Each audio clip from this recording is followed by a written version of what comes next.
بدأت لجنة الداخلية والدفاع في مجلس الأمة الكويتي باللجوء للخيار العسكري مع العراق إذا لزم الأمر، دفاعا عن خور عبد الله، داعية الأجهزة الأمنية في الكويت إلى الاستنفار.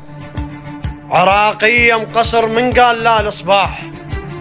من يمتى الوطن تنباع قيعانه، عافى بينا نفس ومقصر منا تروح، اليم تشف عليه انقص لذرعانه، تماديت كثير السكتة طالت حيل،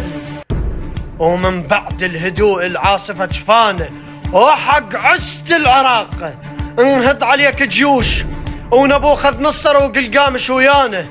وحق عست العراق انهد عليك جيوش ونبوخذ نصر وقلقامش ويانه، حضرتك على الوطن ترسم حدوده شلون وتقسمه وصل عالساكن حذانه، وباكر للرياض وأنقرة وطهران وتسلم الوطن بيدين جيرانه. بعد بينا ضمير يصيح حال اولاد، بعد بينا ضمير يصيح حال اولاد، الوطن شجرة ولكن باقى وخصانه، لا والله ما ترهم ولا هصير، باكر على الحدود جيوش تلقانا.